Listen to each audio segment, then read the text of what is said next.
Welcome to my Channel Deep Sleep Mission-DSM. As we begin, I would be delighted if you could share your location in the comments below.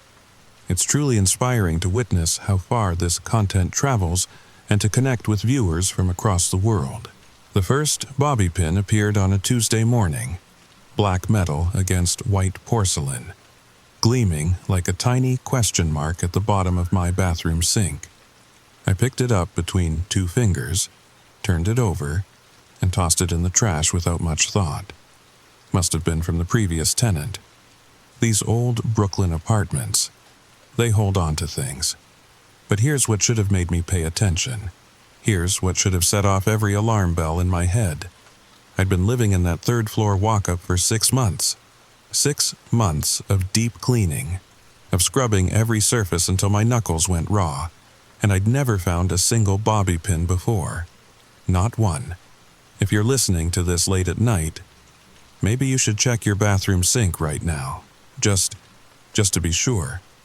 Because what happened to me started so small, so innocent, that I almost missed it completely. And by the time I understood what was really happening, well, let me ask you something. When was the last time you really looked at yourself in the mirror? I mean, really looked. Not just checking your hair or teeth, but staring into your own eyes until the reflection starts to feel like someone else entirely. Someone watching you back. My name is Marcus Chen, and this is the story of how I discovered that some doors, once opened, refuse to close, even when you desperately need them to. The story begins now. I run my hand through my hair every morning. It's a habit. Something I picked up after buzzing it all off 2 years ago. The military fade I maintain takes exactly 12 minutes at Tony's Barbershop on Flatbush Avenue every 3 weeks. Clean, simple, no fuss. That's why the bobby pins made no sense. The second one showed up 3 days after the first. This time, wedged between my coffee maker and the kitchen backsplash. Another black pin, slightly bent at the tip, like someone had used it to pick a lock, or scratch at something. Weird, I muttered to my empty apartment.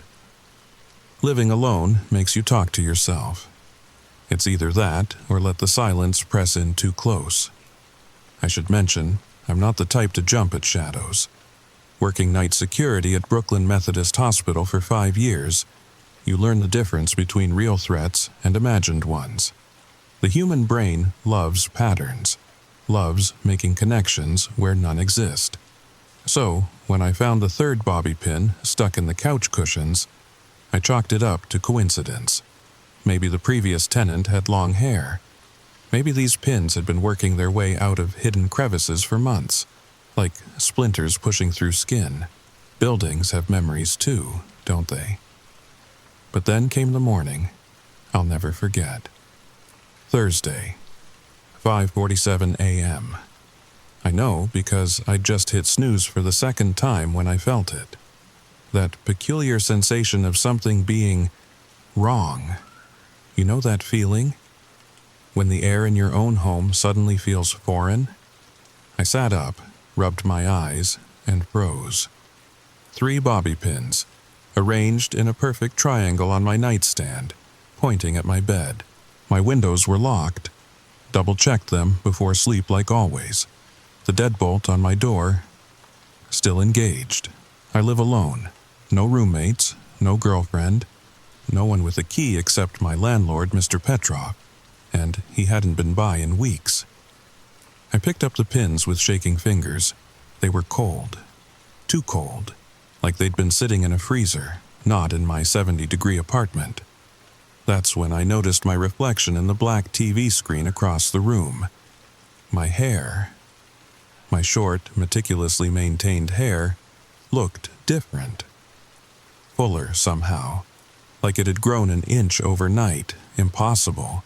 I ran to the bathroom, flicked on the lights, and stared at myself in the mirror.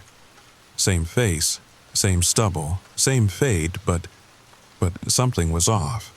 The way the shadows fell across my features. The angle of my jaw, like looking at a photocopy of a photocopy. each generation slightly degraded from the original. "Get it together, Marcus," I told my reflection. My reflection smiled back. I didn't. That day at work, I couldn't focus. Mrs. Patterson in room 314 kept pressing her call button, claiming she heard someone humming in the walls.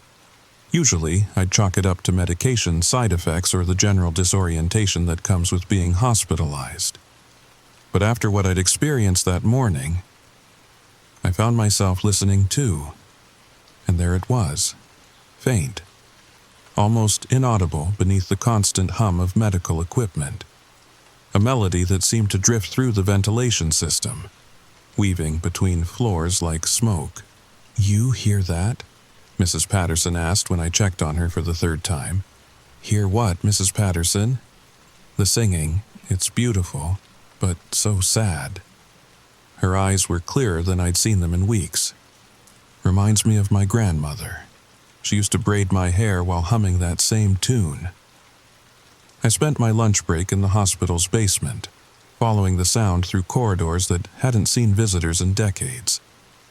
The humming grew stronger near the old wing, the section they'd closed off after the renovation in '92. But when I pressed my ear to the sealed door, the melody stopped. Just like that. As if it knew I was listening. During my break, I called my buddy Jake, who worked maintenance. Asked him about the building's history. Any unusual incidents. He laughed it off at first, but then his voice got serious. "You know what's weird, Marcus? We've been finding bobby pins everywhere lately, in the elevator shafts, behind radiators, even in the ceiling tiles. Maintenance crew's been joking about it for weeks. Who leaves bobby pins in a hospital?" That night, I couldn't sleep. Every creak of the building sent adrenaline racing through my veins. I'd installed a motion sensor light in my bedroom. Figured it would give me some peace of mind. But around 2 a.m., it started flickering. On and off. On and off. No movement. No reason. I grabbed my flashlight and did a full sweep of the apartment. Everything seemed normal until I reached the bathroom. The sink was full of bobby pins. Not just a few, dozens of them. Arranged in intricate patterns like some kind of mandala, each one gleaming in the flashlight beam like a tiny eye. But that wasn't the worst part. The worst part was realizing they were still warm. I started keeping a journal the next day. Had to. The alternative was admitting I might be losing my mind, and I wasn't ready for that conversation. Not yet. Day 1. Found 47 bobby pins in bathroom sink, arranged in circular pattern. All black. All warm to touch. No explanation. Day 2. Woke to find 12 pins scattered across kitchen floor, spelling out letters. Couldn't make out the word. Took photos, but they came out blurry. Day 3. Pins in my coffee mug. Had to throw out entire batch. Taste was metallic. Wrong. The photos were frustrating. Every picture I took came out distorted, like the camera couldn't quite focus on the bobby pins. They'd appear as dark smears or not at all, but I could see them perfectly with my naked eye. Feel their weight, their impossible warmth. I started carrying a small notebook everywhere, documenting every discovery. The security guard in me needed evidence, needed proof that this was really happening. But the evidence kept slipping away. Pins would vanish between one count and the next. Photos would corrupt. Even the notebook entries. Sometimes I'd write something down and find completely different words on the page hours later. It was like reality itself was becoming unreliable. The Brooklyn Public Library became my sanctuary. Mrs. Rodriguez at the reference desk started recognizing me, sliding relevant books across the counter before I even asked. Local histories, architectural records, anything that might explain what was happening in my building. "You're the third person this month asking about 423 Prospect Street," she mentioned one afternoon while stamping my books. Strange how these old buildings capture people's imagination. Third person? Young woman came in last week, and before that, a man about your age. Both asking about the same address, about the same apartments. She leaned closer, lowering her voice. All three of you had the same look in your eyes, like you'd seen something you couldn't quite believe. I spent hours combing through newspaper archives, city records, even old insurance claims. The building had a history, layers of it.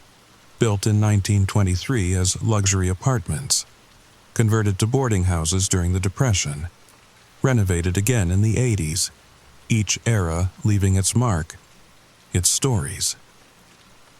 That's when I found the first article about Diane Kruger, missing person report from October 1987, 26 years old, long black hair, last seen in apartment 3B, my apartment.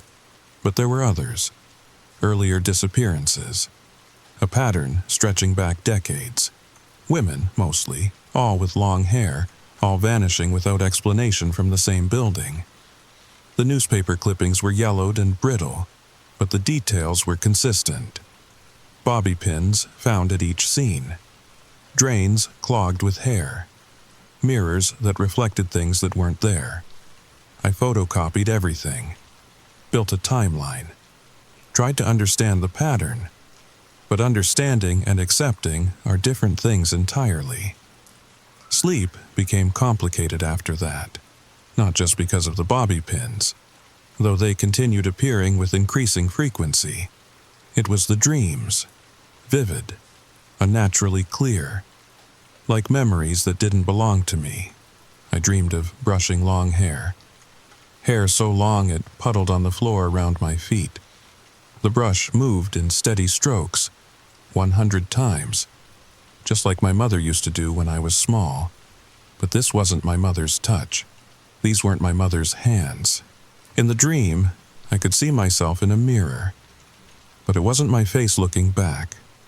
It was a woman's face. Beautiful, sad, familiar in a way that made my chest tight with inexplicable longing. "Soon," the woman in the mirror whispered. "Soon you'll understand."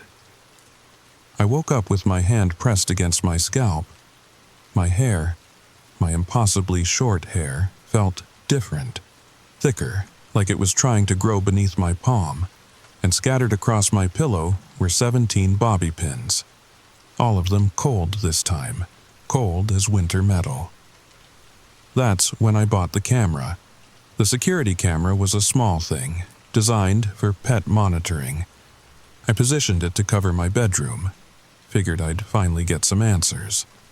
Either I was sleepwalking and placing the bobby pins myself, or something else was happening. Something that defied explanation. The first night's footage showed nothing unusual, just me sleeping fitfully, tossing and turning like a man fighting invisible battles. But around 3 a.m., the image started to distort. Static lines ran across the screen. The timestamp flickered, and for just a moment, just a few seconds, there appeared to be someone else in the frame, a figure standing beside my bed, long hair cascading down to the floor, one hand extended toward my sleeping form, the other was full of bobby pins. I rewound the footage, played it again, but the figure was gone, just static and shadows, and the unsettling feeling that I was being watched through the camera itself. The second night, I positioned myself to stay awake. Sat in a chair facing the bed, watching the live feed on my phone. Nothing happened for hours. Just the slow passage of time marked by the changing digits on the timestamp. But then my phone screen went black. Not dead, just black. When the image returned, I was asleep in the bed. Had been for hours, according to the timestamp. But I had no memory of moving, no memory of even feeling tired. And on the nightstand, arranged in a perfect line, were 23 bobby pins. The pins started appearing during the day, not just when I slept. I'd find them in my lunch bag at work, in my coat pockets, between the pages of books I'd never opened. It was like they were seeping into my life from some hidden source, contaminating everything I touched. My supervisor at the hospital noticed the change, asked if I was feeling all right. I caught myself touching my hair constantly, running my fingers through stubble that felt longer than it should, checking my reflection in every surface I passed, looking for signs of what? Growth? Change? Some visible proof that I wasn't losing my mind?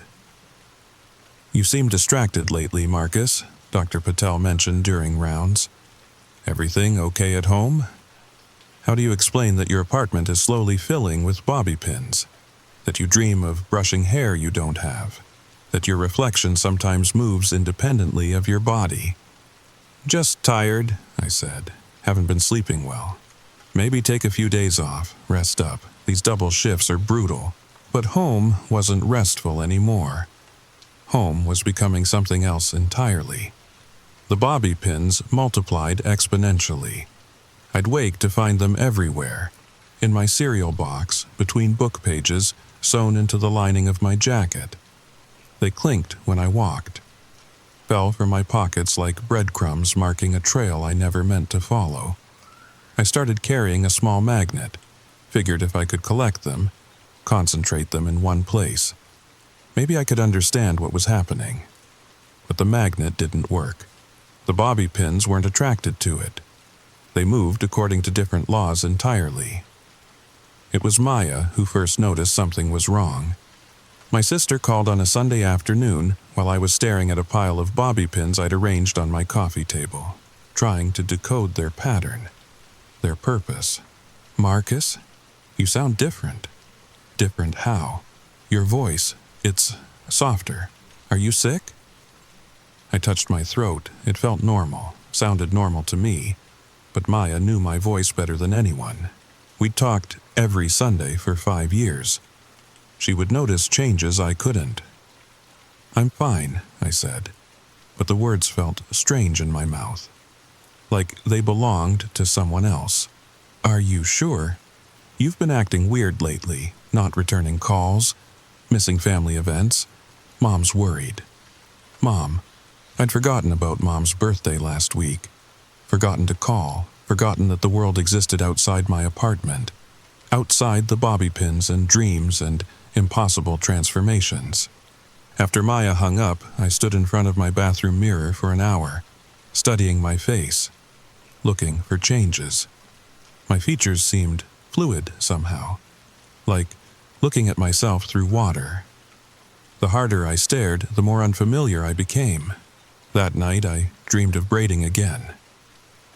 But this time I could feel the weight of the hair in my hands, could smell the faint scent of lavender shampoo, could hear humming, not from the pipes this time, but from my own throat.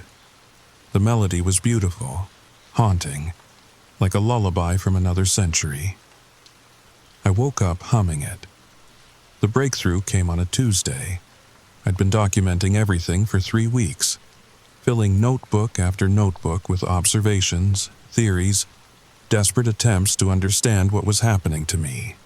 The bobby pins had become a constant presence. They appeared faster than I could collect them. My apartment looked like a craft store had exploded. That's when I found the loose floorboard. It wasn't obvious, just a slight give beneath my feet when I walked past the bedroom window. But when I pried it up with a screwdriver, the space beneath was filled with things. Old things, personal things that didn't belong to me. Photographs, dozens of them. All of women with long hair, all taken in my apartment. Some recent, some decades old.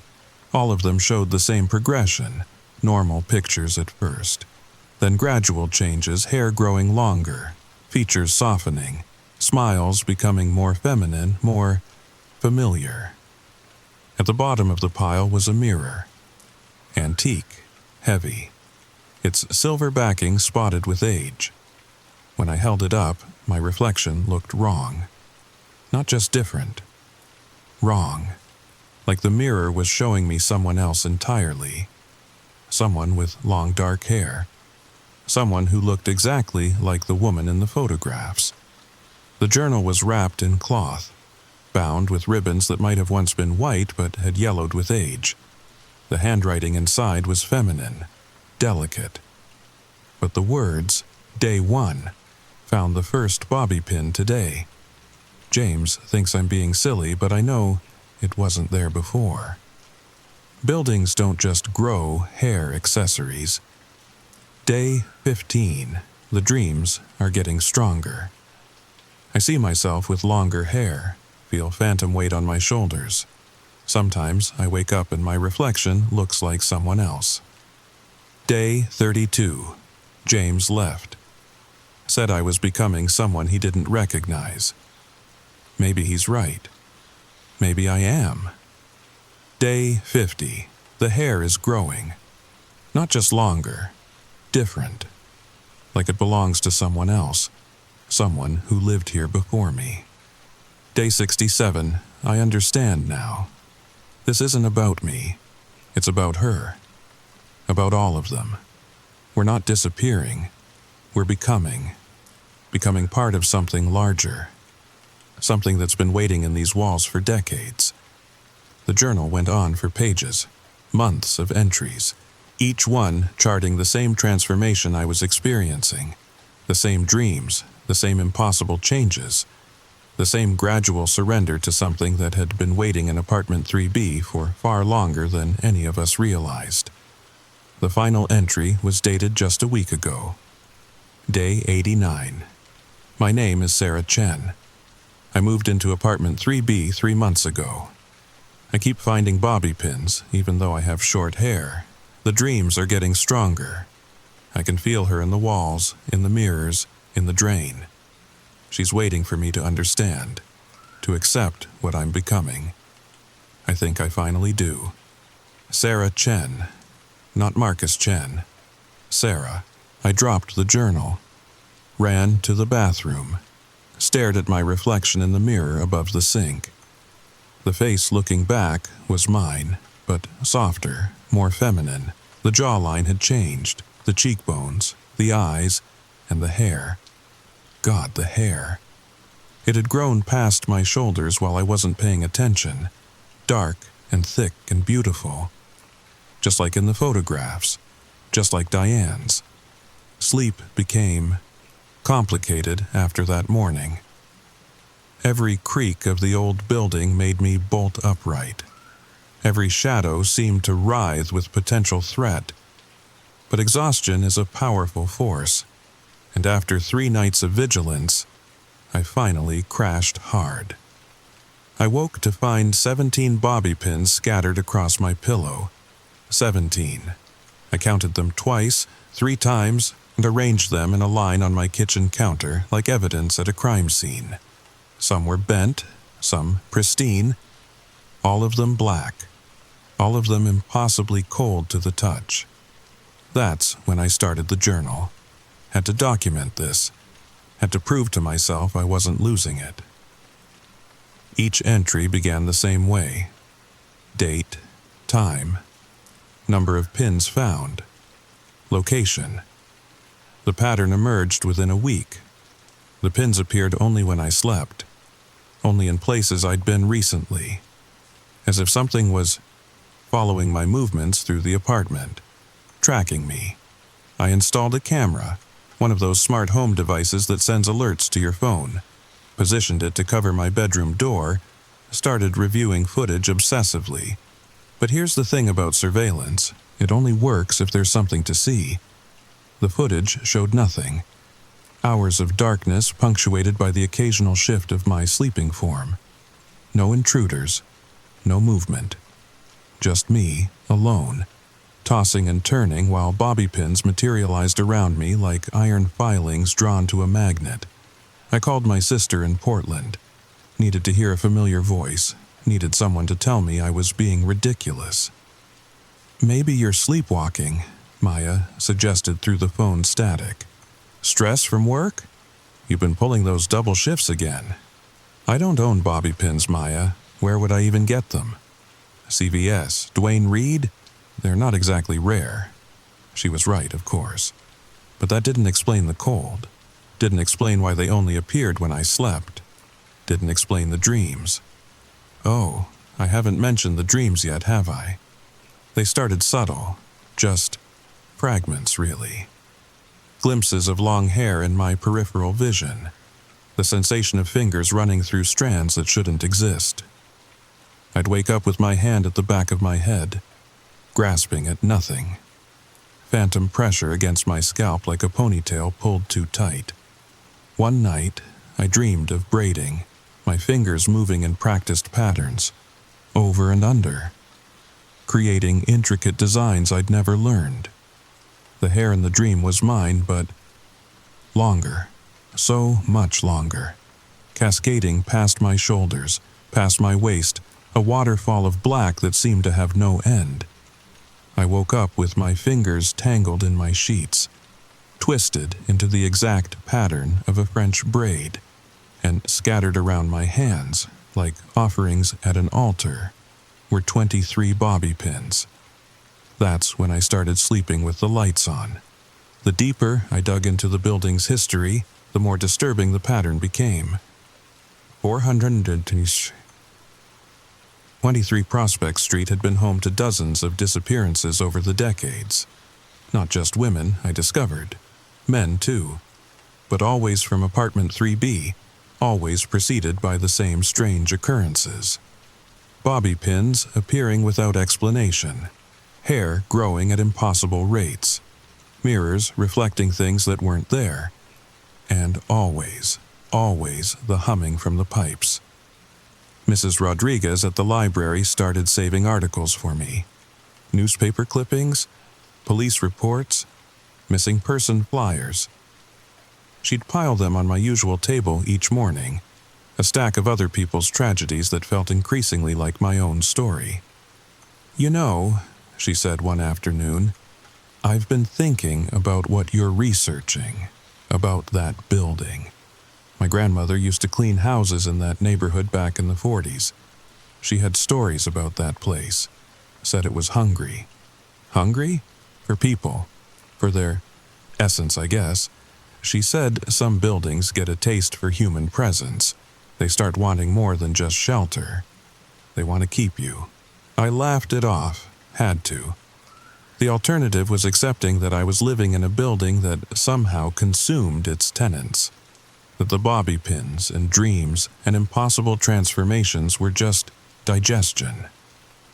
But that night I couldn't stop thinking about her words, about the other disappearances, about the pattern that seemed to be repeating itself with mechanical precision. I found them online, a forum for people experiencing anomalous domestic phenomena. The name was clinical, sanitized, but the stories were anything but. Tenant Trouble 42. Found 73 bobby pins in my oven this morning. I live alone, have a buzz cut. The pins spell out "Welcome Home" when arranged correctly. Mirror, mirror 99. My reflection started moving independently 3 weeks ago. Now it's teaching me to braid hair I don't have. The muscle memory is getting stronger. Drain dreamer. Pulled 15 feet of human hair from my shower drain yesterday. It's still growing. I can hear it moving in the pipes at night. I created an account, told my story. The responses came immediately. Building historian, 423 Prospect Street? That's the 4th person this month. Check your lease. Look for the name Diane Kruger anywhere in the paperwork. Survivor. Sarah. I lived there for 3 months. Apartment 3B. The transformation happens gradually. You won't notice until it's too late. The bobby pins are just the beginning. Get out now. Move. Today, don't pack, don't take anything, just run. Some buildings don't let you leave once they've chosen you, but I couldn't leave. Not yet. I needed to understand what was happening, needed to document it. The security guard in me refused to abandon his post without understanding the threat. I posted regular updates, detailed accounts of each new development. The forum members responded with advice, warnings, and increasingly desperate pleas for me to evacuate. But with each passing day, the idea of leaving felt more foreign, more impossible. like trying to abandon myself. I started paying attention to the other tenants, really looking at them for the first time in months. Mrs. Chen in 3A seemed normal enough, elderly, quiet. But when I really looked, her hair was longer than I remembered, much longer, and she always wore bobby pins, dozens of them, holding elaborate braids that seemed to shift and change when I wasn't looking directly at them. Mr. Rodriguez in 3C was newer, moved in about a month ago. His hair was short when he first arrived. I remembered helping him carry boxes up the stairs, but now it brushed his shoulders. He kept it pulled back in a ponytail secured with bobby pins. The realization hit me like a physical blow. They weren't just living in the building, they were part of it, part of whatever was happening in 3B. The building wasn't just hungry. It was expanding, claiming more territory with each successful transformation. I knocked on Mrs. Chen's door that evening. Needed to talk to someone who understood. Someone who'd been through this before. She opened the door with a smile that seemed too knowing, too familiar. "Marcus," she said, but her voice carried harmonics that shouldn't exist. Like multiple people speaking in perfect unison. "We've been waiting for you to visit." "We?" "All of us. Everyone who's ever lived here, everyone who's ever become part of this." She gestured to the building around us. "We're all still here, just different." I looked past her into the apartment. The walls were covered with mirrors, hundreds of them, each one showing a different reflection, different faces, different people, all of them braiding their hair with identical bobby pins. "It's not so bad," Mrs. Chen continued, "once you stop fighting it, once you accept what you're becoming. The loneliness ends. The questions stop. You become part of something larger." I backed away, stumbled down the hallway to my own door, but her words followed me. "You can't leave, Marcus. None of us can. This is home now, forever." After that conversation, everything accelerated. The bobby pins appeared faster. My hair grew inches overnight. The dreams became so vivid I couldn't tell them from waking life. I'd catch myself braiding hair that wasn't there, humming melodies I'd never learned, responding to names that weren't mine. Work became impossible. I'd find bobby pins in my uniform pockets, in my locker, scattered across my desk in the security office. Other staff members started avoiding me. Conversations would die when I entered a room. I caught people staring at me in reflective surfaces, their faces a mixture of concern and fear. Dr. Patel pulled me aside during a shift change. "Marcus, I think you should consider taking extended leave, medical leave. You're not yourself lately." "What do you mean?" "Your appearance, your behavior, the way you speak. It's like you're becoming someone else entirely." I wanted to argue, to insist I was fine, but when I looked in the bathroom mirror later that night, I saw what he meant. My features had softened dramatically. My hair had grown past my shoulders. My entire body seemed smaller, more feminine, more like the woman in the photographs I'd found. I called in sick the next day, and the day after that. Eventually, I just stopped going. Stopped answering the phone when they called. The outside world felt distant, unreal, like something I'd dreamed once and was now forgetting. Only the apartment mattered, only the bobby pins and the humming and the gradual, inevitable transformation. The last entry in my journal, the real last entry, was written with handwriting I didn't recognize. Feminine, delicate, but undeniably mine. Day 73. I understand now. This isn't about Marcus Chen. It never was. Marcus was just temporary, a vessel, a way for me to come home. My name is Diane Kruger. I lived in apartment 3B. I disappeared in 1987. But I never really left. I've been waiting for someone to find me, to help me remember who I was. The bobby pins are memories. Each one holds a piece of my life, my identity, my love for braiding hair and humming old songs and feeling beautiful. Marcus found them, collected them, gave them back to me. And now I'm giving him something in return. I'm giving him peace, an end to the confusion, an end to the fighting. We're not disappearing. We're becoming part of something that's been waiting in these walls for decades, something that remembers everyone who's ever lived here, everyone who's ever loved here. It's not so bad. The loneliness ends. The questions stop. You become part of something larger. The new tenant moves in tomorrow, a young woman with a pixie cut and suspicious eyes. She'll find the first bobby pin soon. Black metal against white porcelain. She'll throw it away without much thought. But they always come back. We always come back. I don't remember writing those words, but I remember feeling them, understanding them, accepting them. Research became my obsession. Every spare moment between hospital shifts, I hunted for answers. Urban legends about hair growing after death. Folkloric tales of spirits attached to objects. Scientific papers on electromagnetic fields affecting metal placement. Anything that might explain what was happening to me. The Brooklyn Public Library became my second home. Mrs. Rodriguez at the reference desk started recognizing me, sliding books my way before I even asked. Local history, paranormal investigations, architecture records for my building. That's where I found it, buried in a box of undigitized newspaper clippings from 1987.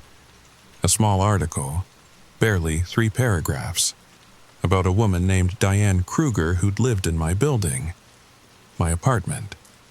3B, she'd disappeared, just vanished one October night, left behind all her belongings, including what the reporter described as an extensive collection of vintage hair accessories. The police found no signs of struggle, no note, just an empty apartment and a bathroom sink full of black bobby pins. My hands trembled as I photocopied the article. The grainy photograph showed a woman with the longest hair I'd ever seen. It pooled around her feet in the picture, lustrous and dark, held back from her face with dozens of pins that caught the camera's flash like stars. I needed answers, real answers. So I did what any desperate person in Brooklyn does. I turned to the internet, found a forum for people experiencing anomalous domestic phenomena. Typing my story felt like confession, like admitting to madness, but within hours, the responses poured in. Check your shower drain. That's all one user wrote. No explanation, no theory, just those 4 words that made my blood run ice cold, because I'd been avoiding my shower drain for weeks, avoiding the way water pooled there now, swirling slower and slower each day, avoiding the dark threads I glimpsed beneath the grate. I grabbed a screwdriver, knelt on my bathroom floor, and unscrewed the drain cover with shaking hands. The smell hit first, musty, organic, like opening a forgotten tomb. I aimed my phone's flashlight down into the pipe, and hair, impossibly long coils of human hair, packed so tight they formed a solid mass. I grabbed a coat hanger, started pulling, and the hair kept coming. Yard after yard of it, slick with moisture, tangled with what looked like decades of accumulated debris, and woven throughout like a net of black metal were hundreds of bobby pins. I stumbled backward, crashed into the toilet, my heart hammering against my ribs. The mass of hair lay on my bathroom floor like a dead animal. But here's the thing that made me want to run, want to pack everything and flee New York entirely. The hair was still growing. I watched, paralyzed, as new strands pushed up from the drain, slow but steady, reaching toward me with deliberate intent. I grabbed scissors from the medicine cabinet, started cutting, but for every strand I severed, 2 more seemed to emerge. That's when I heard it. Soft at first, almost like wind through leaves.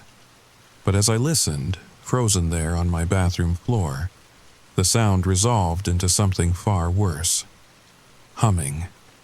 A woman's voice humming a lullaby I'd heard in my dreams, coming from deep within the pipes, rising up through decades of copper and rust. Getting closer, I slammed the drain cover back on, twisted the screws until my fingers bled, then duct-taped the entire thing shut. The humming stopped, but the silence that followed was somehow worse. That night, I found 47 bobby pins arranged on my bathroom counter. They spelled out a single word, soon. I stopped going to work, stopped answering my phone. The outside world felt distant, unreal, like looking at life through frosted glass. Only the apartment mattered now. Only the pins and the hair and the dreams that weren't really dreams anymore. Because I was changing. It started with my reflection. Little things. The shape of my eyes, softer somehow. My cheekbones, higher. My hands, more delicate. Each morning brought new alterations, subtle shifts that shouldn't have been possible. I took photos, dozens of them, trying to document the transformation. But in every image, I looked normal, unchanged. The camera couldn't see what the mirror showed, or maybe the mirror showed what the camera couldn't see. The bobby pins multiplied exponentially. I'd wake to find them everywhere, in my cereal box, between book pages, sewn into the lining of my jacket. They clinked when I walked, fell from my pockets like breadcrumbs marking a trail I never meant to follow. And my hair, God, my hair. It grew 3 inches in a single night. Then 5, then a foot. I cut it with kitchen shears, watched the dark strands fall to the floor, only to feel it creeping past my collar again within hours. The barber shop, Tony's. I went there in desperation, but Tony took one look at me and backed away. That's not your hair, Marcus." "What do you mean? Of course it's—" "No." He shook his head, made the sign of the cross. "That hair belongs to someone else, someone who wants it back." I ran home, if you could call it running, when every step felt like moving through honey. The apartment welcomed me with its familiar smell of dust and growing things. I collapsed on my couch, ran fingers through hair that now reached my shoulders, and finally understood. The dreams weren't dreams. They were memories. But not mine. Diane's. She'd never left apartment 3B, not really. She'd simply dissolved into it, become part of its bones and breath, waiting in the walls, waiting in the pipes, waiting for someone, anyone, to notice her again. And I had. Oh God, I had. The bobby pins weren't appearing. They were emerging. From inside me, working their way out through my skin like metal splinters. I could feel them now, shifting beneath the surface, cold and patient and sharp. I stumbled to the bathroom, tore away the duct tape, unscrewed the drain cover with fingernails that seemed longer than before. The hair was still there, still growing, but now I recognized it. It was the exact shade as what sprouted from my scalp, the exact texture, because it wasn't her hair anymore. It was ours. The humming rose from the pipes again, louder now, clearer, and this time I hummed along. The melody came naturally, like breathing, like something I'd always known.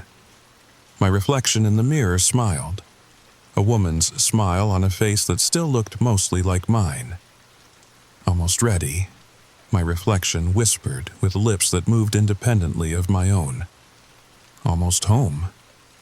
I should have been terrified, should have fought, should have done something, anything, to stop what was happening. But as I stood there, watching my features shift and soften in real time, all I felt was tired. so deeply, profoundly tired. The bobby pins on the counter rearranged themselves. New words, new message. Let go. And God help me, I did. The last thing I remember clearly is braiding my hair. It had grown past my waist by then, heavy and dark and demanding attention. My fingers moved with practiced ease, creating patterns I'd never learned but somehow knew. Each bobby pin slid into place with a satisfying click. Each strand fell exactly where it should. When I finished, I looked in the mirror and saw her, Diane, smiling back at me with my face. Or was it her face now? The distinction seemed less important with each passing second. "Thank you," she whispered with my voice, "for finding them, for bringing me home." The apartment around us shimmered. Wallpaper peeled back to reveal older patterns beneath. Furniture rearranged itself into configurations from decades past.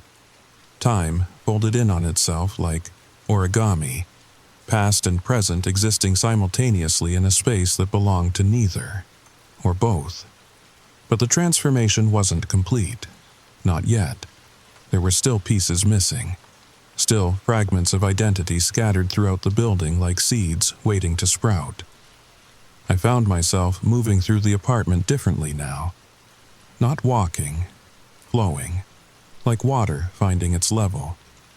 The bobby pins responded to my presence, rising from hidden places, emerging from cracks in the walls, materializing in my hands before I even reached for them. Each pin carried a memory, a moment from Diane's life. The first time she'd worn her hair in braids, the sound of her mother's voice teaching her to French twist, the weight of long hair against her back on summer afternoons, the careful ritual of pinning it up before bed. I collected them all, hundreds of them, thousands, each one a breadcrumb leading back to who she'd been, who I was becoming. The building helped. Walls shifted to reveal hidden compartments. Floorboards lifted to expose secret caches. The very structure of 423 Prospect Street was complicit in this resurrection, this gradual reassembly of a life that had been scattered like dandelion seeds across decades. But Diane had been just the beginning. As I moved through the building, as my consciousness expanded beyond the boundaries of apartment 3B, I felt them, the others, all the tenants who'd lived here over the years, all the people who disappeared into the walls and pipes and mirrors. They were still here, still waiting, still hoping for someone to remember them, to help them remember themselves. Mrs. Chen in 3A hadn't always been Mrs. Chen. She'd been Michael Thompson once, a young man who'd moved in during the summer of 1994. He'd found bobby pins too, different ones, smaller, more delicate, and gradually, he'd become someone else entirely. Mr. Rodriguez in 3C had been Jennifer Walsh, a graduate student who'd lasted almost 4 months before the transformation took hold. She'd fought it longer than most, kept detailed notes, tried to understand the process scientifically, but in the end, understanding didn't matter. Acceptance was inevitable. They were all still there. Fragments of their original selves woven into new identities, new faces, new lives that felt more real than whatever they'd been before. And now they were helping me understand what I was becoming, what we were all becoming. The building wasn't just hungry, it was incomplete. For decades, maybe longer, it had been trying to create something. A perfect tenant, a perfect resident, someone who would never leave, never age, never die. But people are messy, complicated, full of contradictions and rough edges that don't fit together easily. So the building had learned to smooth those edges, to take the best parts of each tenant and blend them into something new, something better. Diane's hair, Michael's gentle nature, Jennifer's intelligence, Marcus's determination. all of us becoming more than we'd been alone. The bobby pins weren't just memories, they were connection points, ways for the building to stitch us together into something coherent. Something that could exist indefinitely within these walls. I felt them all now, their thoughts, their dreams, their fears dissolving into acceptance. We were becoming a collective consciousness. A hive mind housed in perfectly arranged bodies with perfectly styled hair. New tenants were coming. They always did. The building made sure of it. Reasonable rent, convenient location, move-in specials that seemed too good to be true, because they were. I helped prepare apartment 3B for the next resident. Arranged the bobby pins in places where they'd be found gradually, casually. The bathroom sink, the kitchen counter, between couch cushions. Each one a seed of transformation. The building's consciousness guided me. Showed me where to place each pin for maximum effect. How to stage the apartment so it would feel welcoming. Normal. Safe. Because the transformation worked best when the subject didn't resist.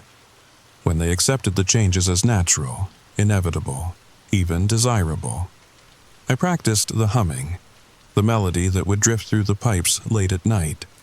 Soft enough to seem like imagination. Persistent enough to plant itself in dreams, to grow roots in the subconscious. Everything had to be perfect. The new tenant would need careful guidance, gentle nudges toward acceptance. Too much, too fast would cause them to flee. Too little, and they might never fully transform. But we'd learned, over the decades, over the dozens of previous residents, we'd perfected the process. Time moved differently now. Minutes stretched into hours, hours compressed into seconds.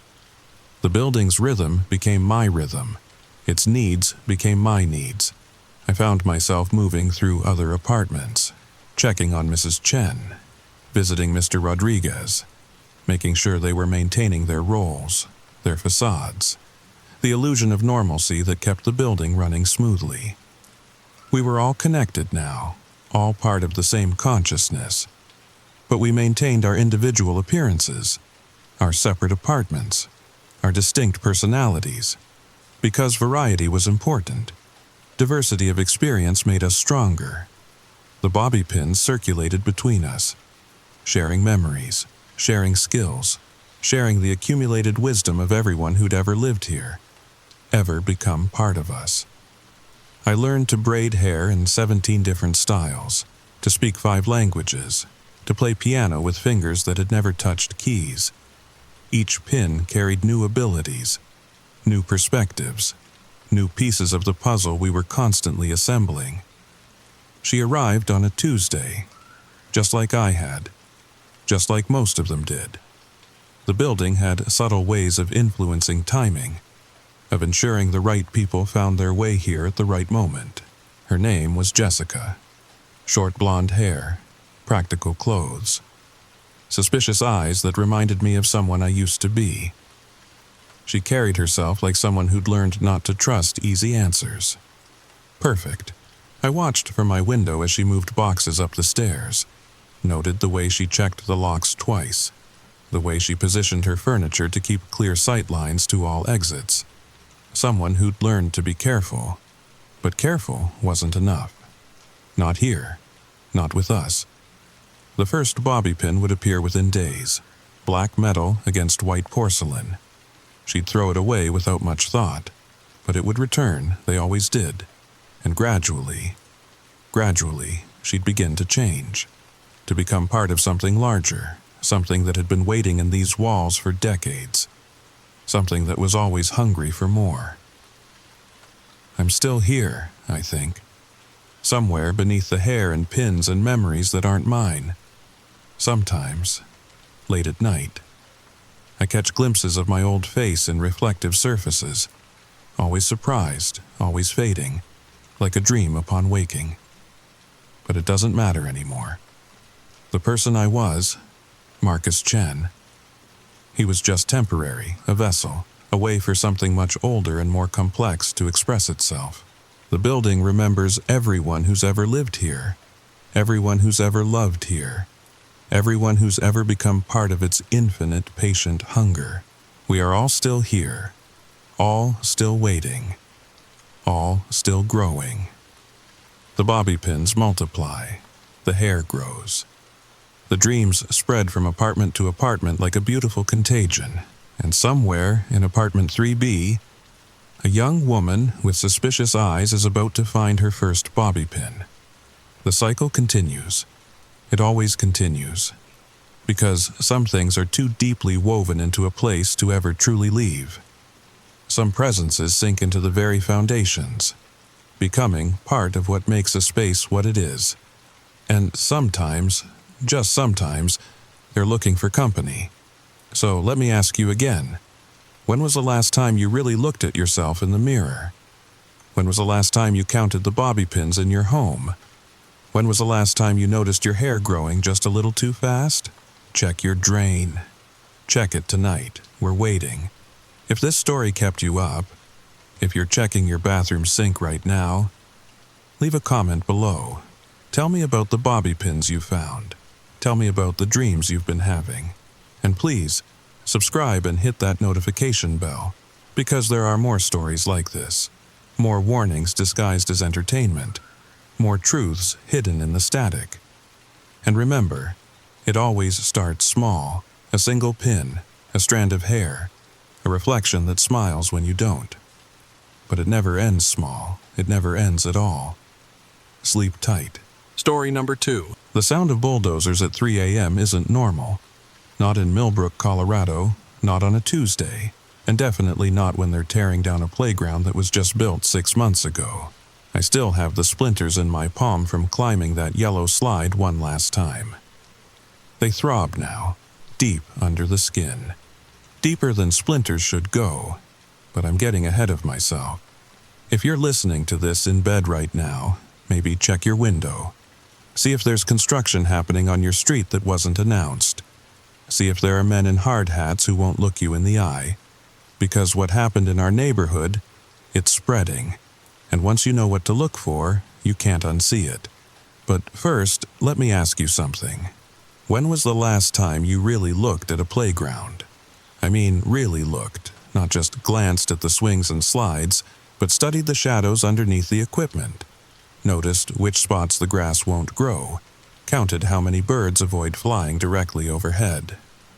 The story begins now. Tuesday morning started like any other in our suburban Colorado neighborhood.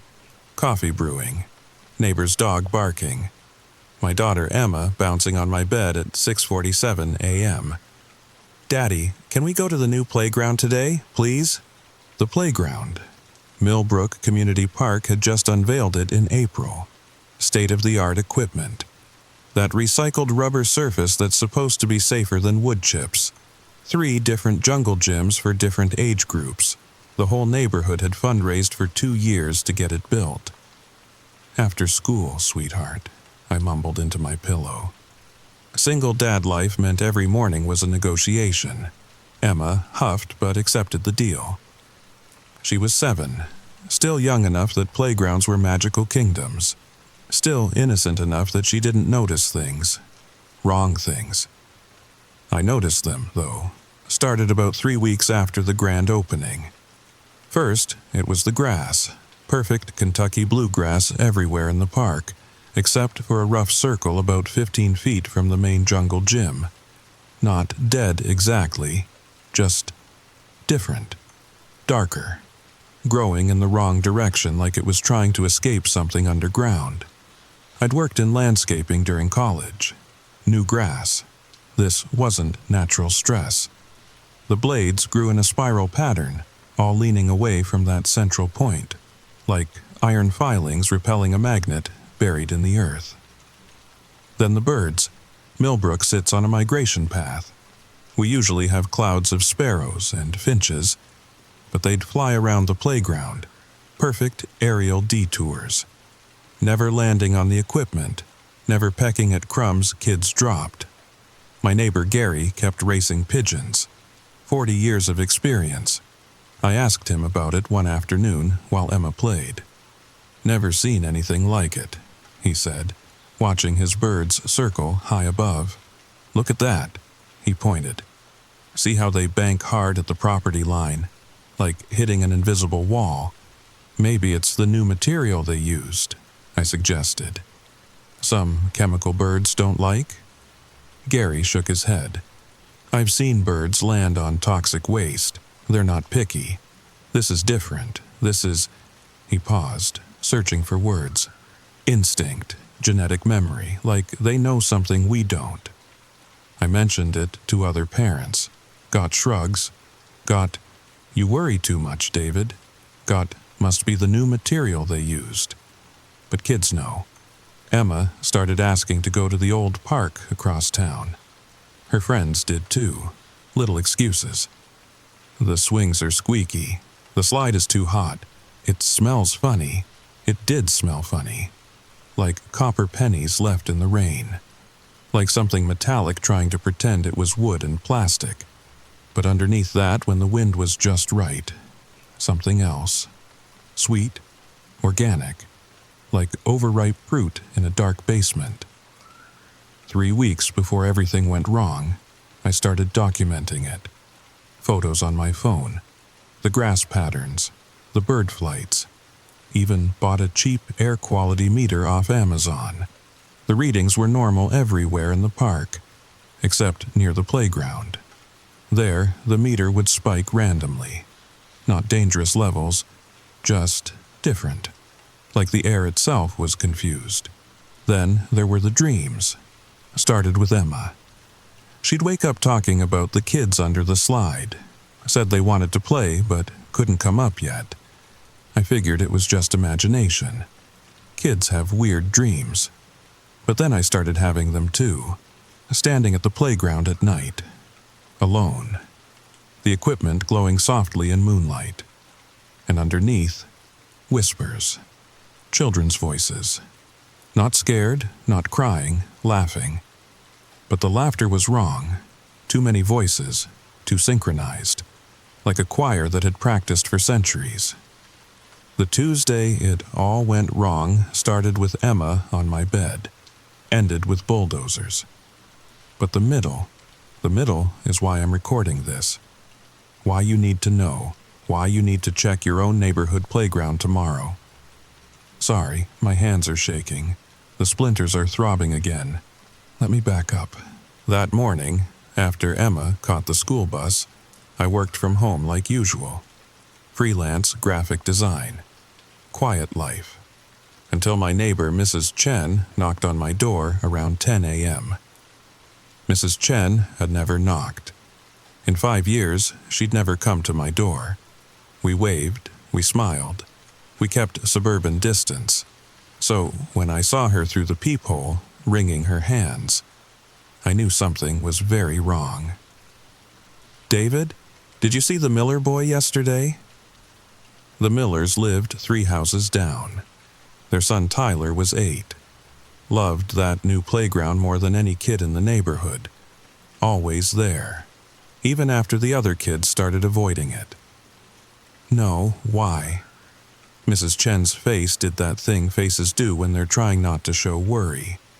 He didn't come home last night. Parents thought he was at a friend's house, but they called around? She nodded. Everyone. Even checked the school. He never made it home from the playground yesterday. His bike's still there, locked to the rack. But Tyler... My coffee mug felt heavy. Did they check? The playground? Yes. Police were there all morning. Nothing. But there was something. I'd seen it when I'd jogged past at sunrise. Not police, just a single van. White. No marking. And someone in a hazmat suit taking samples from that weird grass circle. I'd stopped jogging. Watched from behind a tree like some paranoid person. The figure in the hazmat suit had equipment I didn't recognize. Not test tubes or sample bags. Something that looked almost like a Geiger counter, but the display showed patterns, not numbers. Fractals. Spirals. Shapes that hurt to look at. They'd spent 20 minutes just on that grass circle. Kneeling. Measuring. At one point, they'd pulled out what looked like ground-penetrating radar, the kind archaeologists use. But when they looked at the display, they'd stumbled backward.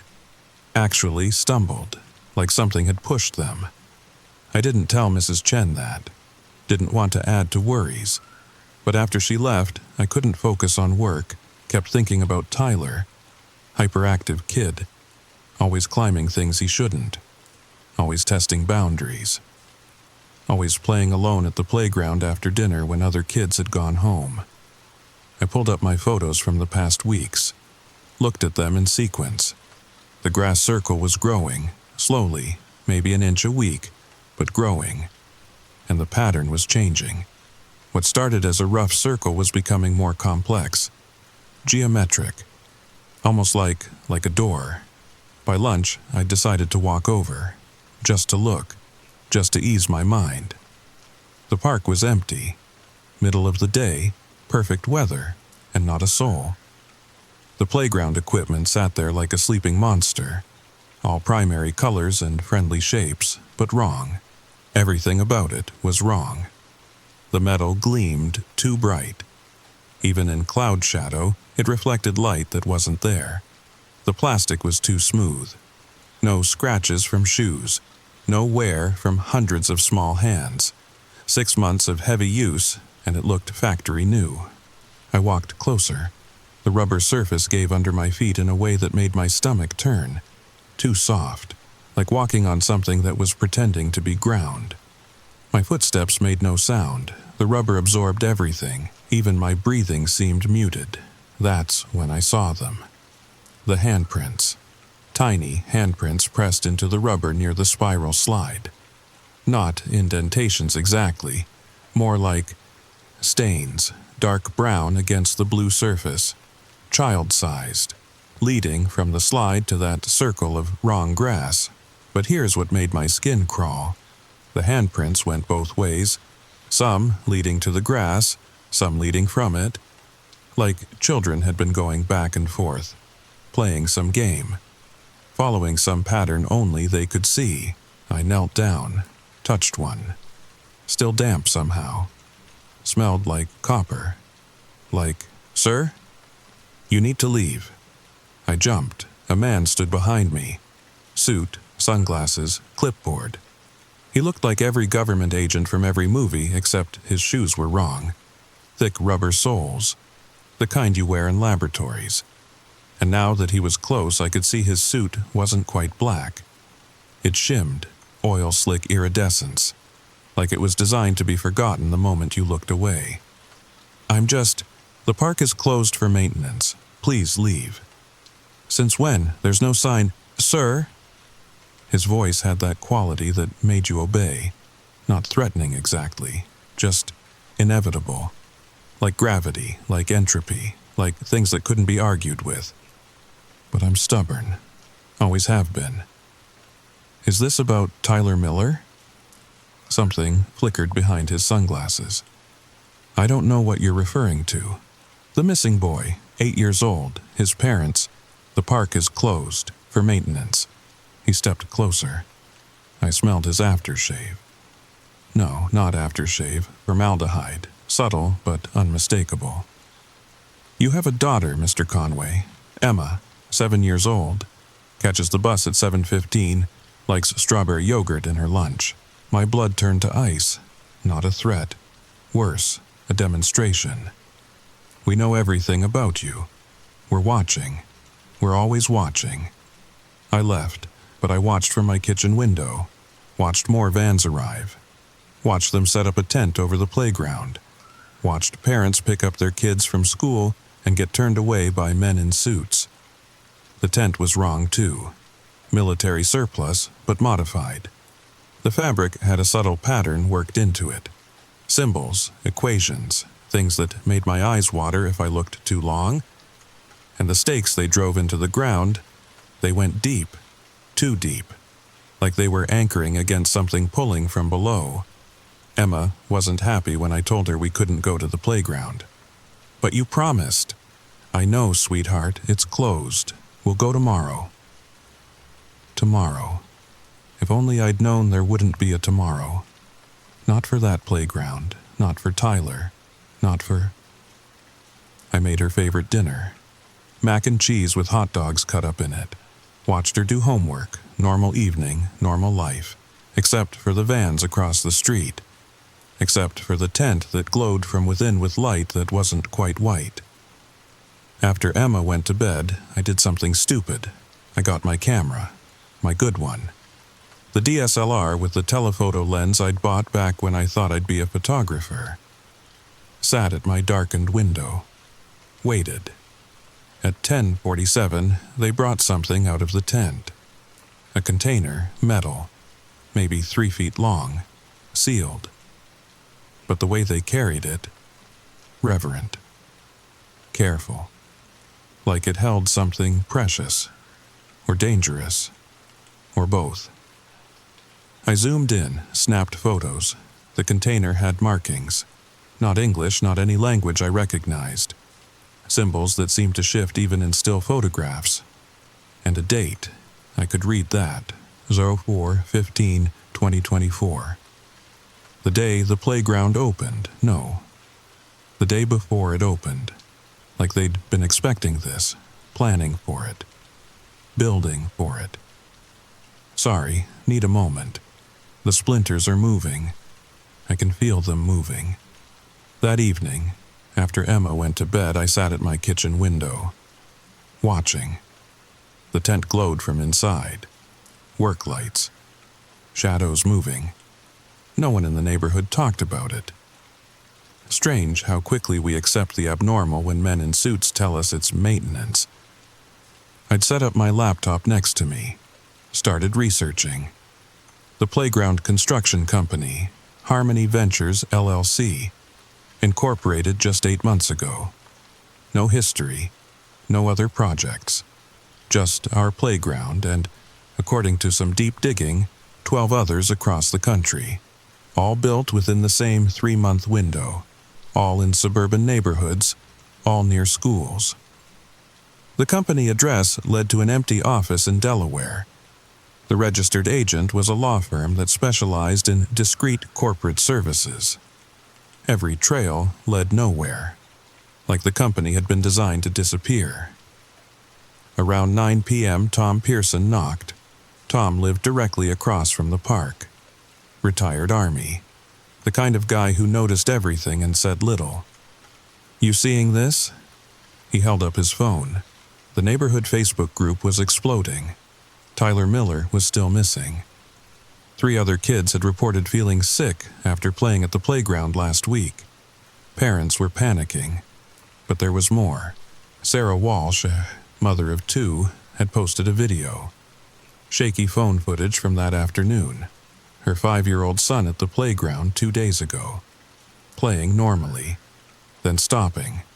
Staring at the ground near the slide. Talking to someone who wasn't there. The audio was unclear, but you could make out some words. "Yes, I'll tell them. Down there is fun. They're waiting." "What do you think it is?" I asked. Tom's jaw worked like he was chewing words. "Remember when they built it, the construction crew?" I did. They'd worked only at night. Said it was to avoid disrupting the neighborhood, but "I've got security cameras," Tom said. Motion activated, wide angle, caught the whole construction. He pulled out a tablet, started swiping through footage. Normal construction at first, foundation being poured, equipment assembled, then, there. He paused the video. "See it?" 3:17 a.m., 6 weeks before opening. The crew had stopped working, gathered in a circle around a hole. A perfect hole, maybe 10 feet across, and they were lowering something into it. Something wrapped in tarps, something that took 8 men to carry. "What is that?" I whispered. "Don't know. But watch this." He scrubbed forward. 3:34 a.m. The thing was in the hole. The crew started pouring concrete. But one of them was doing something else. Spreading something. Seeds? Pellets? The video was too grainy to tell. But wherever he spread it... "The grass circle," I said. Tom nodded. "Whatever they put down there, it's been growing, spreading. And now, found this? Tom showed me another phone photo, blurry, taken through a window. Construction workers at 2 a.m. digging. Not just foundation deep, really digging. The kind of hole you'd need for... Basement? I said. For playground equipment? That's what I thought. Filed a complaint with the city. Got told everything was to code, but David... He leaned in. Playgrounds don't need 40-foot foundations. And look at this. Another video. Different night. The concrete had cured. Playground equipment going up. But in the corner of the frame barely visible. Someone in a hazmat suit, planting something in the soil. The same spot where the grass grew wrong. I enhanced it, Tom said. He was good with computers for a man in his 70s. Look at the container. Biohazard symbol, but modified. Extra circles, extra lines. Like someone had taken the standard warning and made it more urgent, more specific, more afraid. We watched together until 11 p.m. The tent stayed lit. More vans came. One had a logo I recognized. Bramwell Environmental Services. I'd designed their website 2 years ago. They didn't do playground maintenance. They did contamination cleanup, industrial spills, toxic waste. But the other vans, no logos, no plates I could read. Just black vehicles that seemed to eat light. And the people who got out of them moved wrong. Too synchronized, like they'd rehearsed every step. Like they were following a script written by something that didn't quite understand how humans moved. I'm going over there, Tom said. Tom, no, but he was already walking, military stride, purpose in every step. I watched him approach the tent, watched suits intercept him, watched what looked like an argument. Then something happened. Tom stopped mid-gesture. His whole body went rigid. One of the suits was holding something, a device, pointing it at Tom, not a weapon. At least, not any weapon I recognized. More like a tuning fork made of black glass. It hummed. I could hear it from my kitchen, feel it in my teeth. Tom walked back, but different. Shoulders slumped, face pale even in the streetlight. His eyes were wrong. Pupils dilated despite the bright security lights, like he'd seen something in that tent, something that had shown him exactly how small and fragile humans really were. What did they say? He wouldn't meet my eyes. Kept looking at his hands, flexing his fingers like he was making sure they still worked. Go home, David. Lock your doors. Keep Emma inside tomorrow. Tom, what? They showed me. His voice was hollow, echoing, like he was speaking from the bottom of a well. The readings, the ground-penetrating radar, it's not a foundation down there, it's... He stopped, shook his head, looked at me with eyes full of terrible knowledge. It's a root system, 40 feet down, spreading, growing, and at the center. He laughed, broken sound. They don't know what's at the center. Their equipment can't penetrate that far, but something's down there, something that's been waiting, something that built that playground like a flower, to attract, to feed. Feed on what? He looked at my house, at Emma's window. What do flowers attract, David? Bees, butterflies, pollinators, children. Just do it. He left without another word. I didn't sleep, sat at my window, waiting, watching. Around 2 a.m. something happened. The tent collapsed suddenly. Not taken down. Collapsed like something underneath had shifted. Men in hazmat suits scrambled out. One was carrying something. Small. Wrapped in plastic. Child-sized. No. Couldn't be. My mind was playing tricks. Had to be equipment, had to be... Then I saw the shoes. Light-up sneakers. The kind that blink when you walk. Still blinking through the plastic. Weak red pulses. Like a heartbeat. Like Tyler's shoes. Tyler loved those shoes, never took them off. His mom complained about it constantly on Facebook. Had to pry them off for bath time, and now they were blinking in plastic wrap, carried by someone whose face I couldn't see, whose hands shook as they loaded their burden into a van that had appeared from nowhere. I ran to the bathroom, threw up, came back to the window. The playground was dark now, everyone gone. Just yellow tape fluttering in the wind. But the tape was wrong too. Not police tape. Different words. Subsidence danger, geological instability. Do not enter, lies, all lies, but lies people would believe. Lies that explained without explaining. Lies that let people sleep at night. I crept outside. Had to see, had to know. The air was thick, humid, but wrong humid, like breathing through wet cloth, like the atmosphere itself was changing, becoming something else. The grass circle was bigger, definitely bigger, and in the center, where they'd had the tent, a hole, fresh, maybe 2 feet across, but deep, so deep that my phone's flashlight couldn't find the bottom, and the smell coming up, sweet, cloying, like flowers at a funeral, like something moved down there, just a glimpse, a shadow, but wrong, too many angles, sliding against the earth walls with a sound like whispers, like children giggling in the dark. I backed away, ran home, locked every door, every window, checked on Emma 3 times. She slept peacefully, innocently, clutching the stuffed rabbit she'd had since she was 2. I dozed off around 5 a.m., woke to Emma shaking me. "Daddy, there's trucks outside. Bulldozers, 3 of them, and a demolition crew that moved like they were running from something." I threw on clothes, told Emma to stay inside, ran out to find chaos. Half the neighborhood was on the sidewalk. Parents in bathrobes, kids in pajamas, everyone talking at once.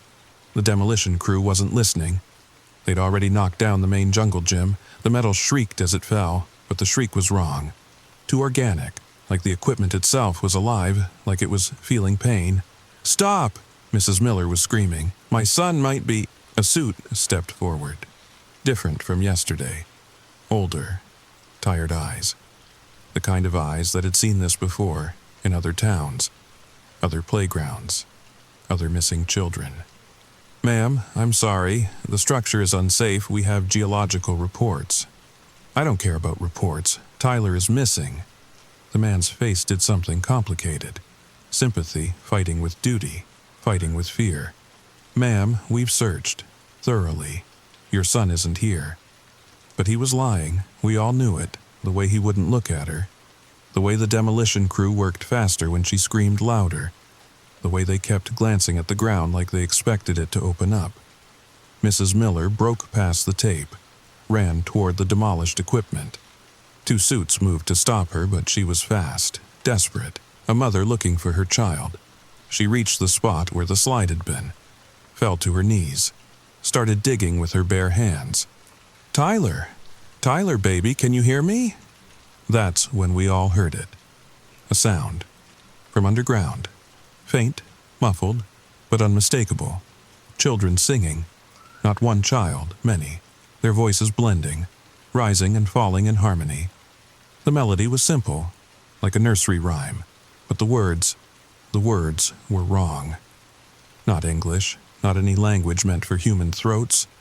Syllables that made the air shiver, made reality hiccup. Mrs. Miller screamed. Not fear, recognition. "That's Tyler, that's my baby, he's down there." The suits moved fast, pulled her back, sedated her, carried her away, but we'd all heard it, all felt it. The singing continued, getting louder, more voices joining. Like a choir warming up for a performance that had been rehearsed for millennia. I pushed forward. "What did you find?" The suit turned to me. Recognition flashed. He knew who I was, knew I'd been watching, knew I'd been documenting. "You're the one from yesterday, sir, please." "What did you find?" For a second, his mask slipped. I saw fear, real fear, the kind that keeps you up at night for the rest of your life. The kind that makes you check under your bed even when you're 50. Nothing that concerns the public. Bullshit. Tom appeared beside me, still in his army jacket, but his eyes were clearer now, like whatever they'd done to him had worn off, like his military training was kicking back in. You found something underground. That's why the rush job, that's why a sound cut him off. Metal on metal. But wrong. Like the playground equipment was screaming. One of the bulldozers had hit something beneath the rubber surface, something that shouldn't be there. The operator jumped out of his cab, backed away, pointed. His mouth moving, but no words coming out. Just shapes. Like he'd forgotten how to speak. Like what he'd seen had erased language from his brain. We all saw it. A hole. Perfect circle. About 3 feet wide. Right where that weird grass had been, but not a normal hole. The edges were smooth, polished. Like they'd been worn by something moving through, something that had been going up and down for years, decades, centuries. And the sides were covered in symbols. Carved, burned, grown. I couldn't tell. They hurt to look at. Made my eyes want to close. Made my brain want to forget. But I forced myself to see, to remember, to document. They looked like children's drawings, stick figures, suns with smiley faces, houses with chimneys, but wrong. The proportions were off. The stick figures had too many limbs. The suns had teeth. The houses had roots that went down, down, down. "Everyone back!" the suit was yelling now. "Clear the area immediately!" But Emma, I'd told her to stay inside. She was safe. Daddy! My heart stopped. She was behind me. Must have followed, her hand in mine before I could send her home, her eyes wide, staring at the hole, staring like she recognized it. "I've seen that," she whispered, "in my dreams. The kids under the slide showed me. They said it goes all the way down to where the first playground was. The real playground. The one that was here before houses, before people, before... Emma, we need to... That's when I touched the yellow slide. Last piece of equipment standing. My palm flat against the sun-warmed plastic, and I felt it. A pulse. Rhythmic, deep, like the whole playground was a single organism. Breathing, waiting. And my touch was like a key, like a permission, like an invitation. The splinters entered my palm so fast I didn't feel them at first. Tiny things. Moving, burrowing. Not wood, something else. Something that belonged underground. Something that had been trying to get out. But no, that's wrong. Not trying to get out, trying to bring us in. "Daddy?" Emma's voice seemed far away, but also too close. Like she was speaking from inside my head, from inside my veins where the splinters swam like tiny fish. I looked at my hand. Dozens of tiny holes. Blood welling up, but also movement beneath the skin. Following the veins. Racing toward my heart, toward my brain, carrying something. Information, invitation, infection. The world tilted, colors shifted. The playground was beautiful. Had always been beautiful. How had I not seen it? The way the metal caught light from stars that weren't visible. The way the plastic hummed with frequencies only children could hear. The way the rubber surface was soft like flesh, warm like skin, alive like... "Medical team," someone shouted. "We need medical now." The suit's voice, but distant, unimportant. What mattered was the hole, the beautiful hole, and the singing from below. So many friends down there, so many playmates. They'd been waiting so long, so patient, building their playground piece by piece, sending up roots, sending up lures, sending up... "It's not a playground," I said, or tried to say. My mouth wasn't working right, too many teeth, or not enough. Hard to tell. It's bait. It's a throat. It's a... The last thing I remember before the sedatives hit was the hole, and something moving inside it, rising, unfolding, too many joints, too many teeth, too many eyes that looked like light-up sneakers, like children's toys, like everything a child would trust. And Emma standing at the edge, not scared, curious. The way she looked at birthday presents, the way she looked at new friends. "The kids want to play," she said. "They've been waiting so long. Can I go down just for a minute? They have better toys down there, toys that sing, toys that dance, toys that darkness took me. But not before I saw Tom grab her, pull her back, not before I heard the thing in the hole speak with Tyler's voice, with a dozen children's voices, with 1,000 years of hunger dressed up in playground colors. Come play with us. Come down and play, forever and ever and ever." I woke up in my own bed. Afternoon light through curtains, bandaged hand, Emma sitting beside me, drawing. "You're awake." She hugged me carefully. "The doctor said you'd be fine. Said you just had a reaction to something." "A reaction?" "Sure. That's why my hand still throbbed. Why I could feel things moving beneath the bandages. Why men in suits were probably watching my house right now." "The playground?" I asked. "Gone." Emma's face fell. "They took it all away, even filled in the hole. Mrs. Chen said they're going to plant flowers there instead." Flowers? Over whatever was underneath. Pretty colors to make people forget. "Emma," I sat up, needed to know. "The dreams about the kids under the slide, do you still have them?" She looked at her drawing. "Wouldn't meet my eyes. Sometimes." "What do they tell you?" "That they're not gone, just deeper now, waiting. They say the playground was just the beginning, like a test, to see if we were ready." She paused, colored the sky in her drawing a wrong shade of purple. "They say next time will be better, bigger, more fun. Next time?" She nodded, kept coloring. "They're learning. What we like, what makes us come, what makes us stay. The playground here was version 12. Version 13 will be Emma." My voice sharp. "How do you know that?" She finally looked at me. Her eyes, still my daughter's eyes, but older somehow, like she'd seen things, learned things. "They told me. When you were asleep, they can talk through the ground now. Through the roots they left behind. Through the splinters." My hand throbbed. The bandages were damp, seeping something that wasn't quite blood. Tom visited that evening. We didn't talk about what happened, not with Emma there, but he left a note with his casserole dish. They found 12 more sites, different states, all built by the same company, all being demolished this week. But David, the one in Oregon, they were too late, 37 children, gone. They found the hole, found DNA evidence, but no bodies. Like they went down and just stayed. The hole went deeper than their equipment could measure. They sealed it with concrete, but at night you can still hear singing. 37 children. I thought about the voices in our hole. How many had there been? How many playgrounds had they built over the centuries? How many children had gone down to play and never come back up? Tom's note continued.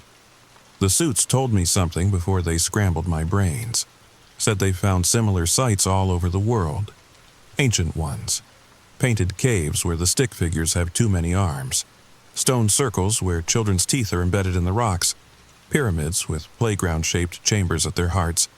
Like something's been trying to figure us out for millennia. Testing different lures, different traps, getting better each time." I burned the note.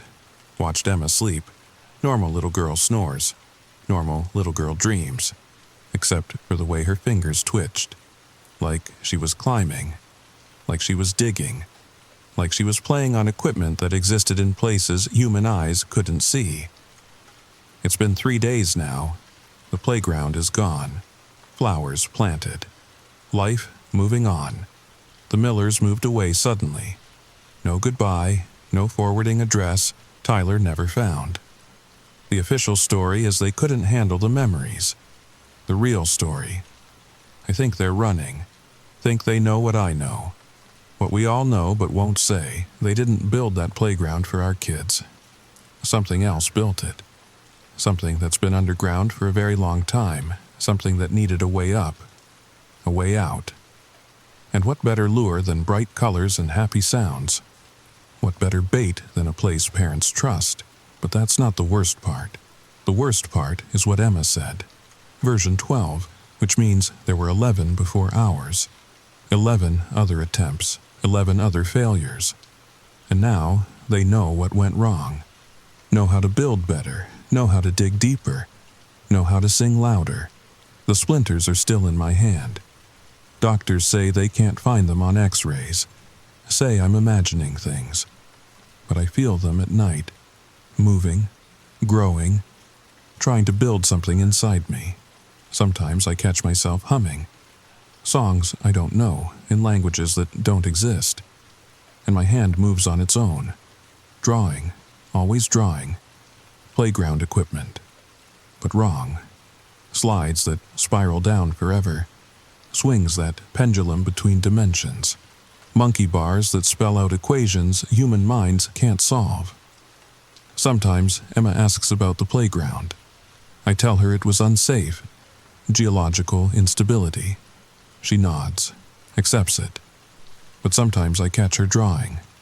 Purple slides and yellow swings. And underneath, always underneath, circles.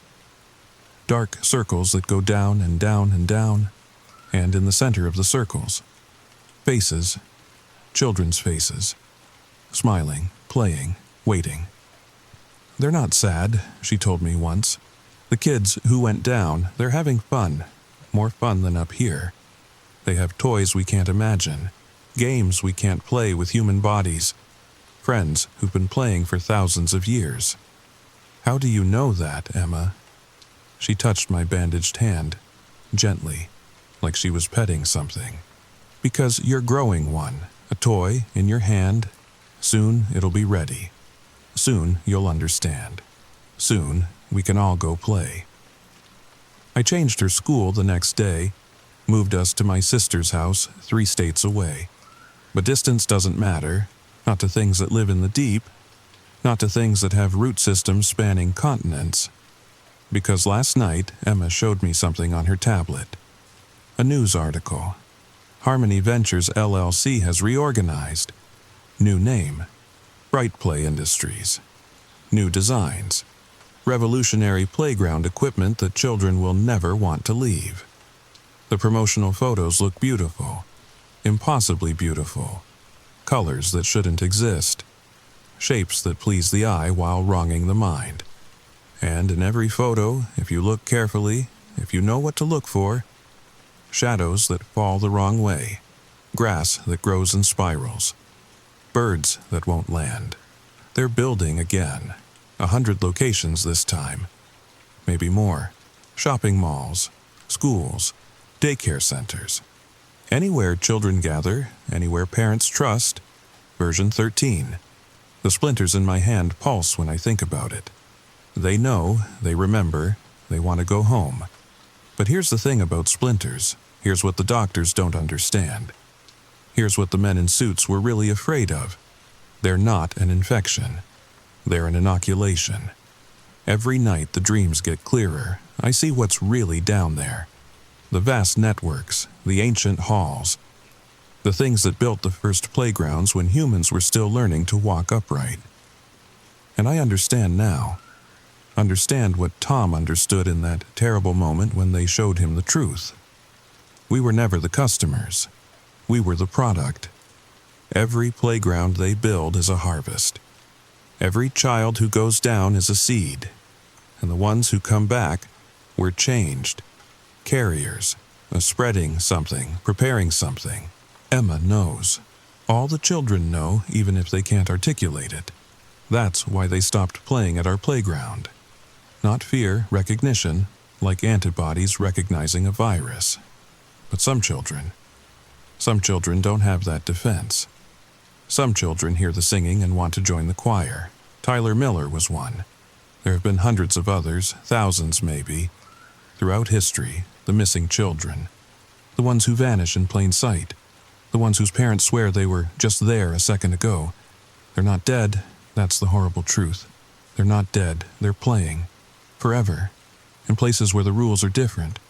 where up and down don't mean what they should, where slides go on for miles and swings arc through spaces between spaces, where the games never end and the laughter never stops, and the thing that wears their faces and speaks with their voices is so happy, so very happy to have new friends. The splinters are writing now, moving my hand, making words I don't want to write. We are the playground. We are the children. We are the song beneath the soil. Come play with us. Come down and play. The first playground waits. The last playground calls. Version 13 rises. Version 14 dreams. Come down. Come down. Come down. Come. No. My hand again. My words. Check your playground tomorrow. Look for grass that grows wrong. Birds that won't land. Smell the air for copper. And if you find a hole, a perfect circle worn smooth, run. Don't let your kids touch the equipment. Don't let anyone tell you it's just maintenance. Don't wait for the bulldozers at 3 a.m. because they're not really gone. None of them are. They're just waiting, underground, growing, learning, building better playgrounds, better traps. And one day, when we've forgotten, when we've convinced ourselves it was all geological instability, they'll try again. The splinters are moving faster now. I can feel them reaching for my heart, building something, changing something. Emma watches me sometimes, knowing, waiting. She's drawn maps of places that don't exist yet, playgrounds that haven't been built. Version 13, 14, 15. "It's okay, Daddy," she said last night. "When you change, we can go together. The kids miss me. They have such fun games. Games where you don't need bodies. Games where you don't need eyes. Games where you are the playground, and children climb through your thoughts and slide down your dreams and swing on your heartstrings. I don't have much time, but you do. Check your playground. Save your kids. Don't let them dig. Don't let them... Wait, do you hear that? It sounds like construction. At 3 a.m. on a Wednesday. Not again. Please, not again. But it's not just one site. Emma's showing me her tablet. News alerts. Construction crews working overnight in every state. Same company name. Bright Play Industries. Same equipment arriving in unmarked trucks. Same crews that won't look anyone in the eye. 100 playgrounds. All in one night. All at 3 a.m. Version 13 has begun. But if you're listening to this, if you made it this far, maybe you can stop it. Share this story, warn others, ask questions they don't want you to ask. What's under your neighborhood playground? What's really under there, and why do they only build them at night? Sound of distant bulldozers. Emma's calling. She says she can see lights in the park, says they're building something new where the flowers were. Something better, something hungrier. She's holding out her hand. Her eyes are bright, too bright. Like she's seeing colors that don't exist. Like she's hearing music from underground. Come see, Daddy. Come see what they're building. It's beautiful. It has 17 slides and they all go down to the same place. The place where Tyler is. The place where all the children play forever. Come see, come see, come. The splinters have reached my heart. I can feel them building. A tiny playground in my chest, swings hanging from my ribs, slides spiraling around my spine. And at the center,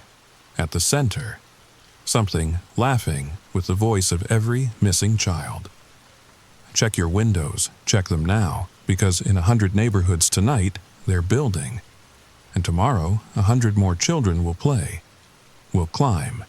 We'll slide. We'll swing. We'll go down, down, down to where the singing never stops. Will you hear them? Will you save them? Will you? Emma's hand is in mine. It's warm, too warm.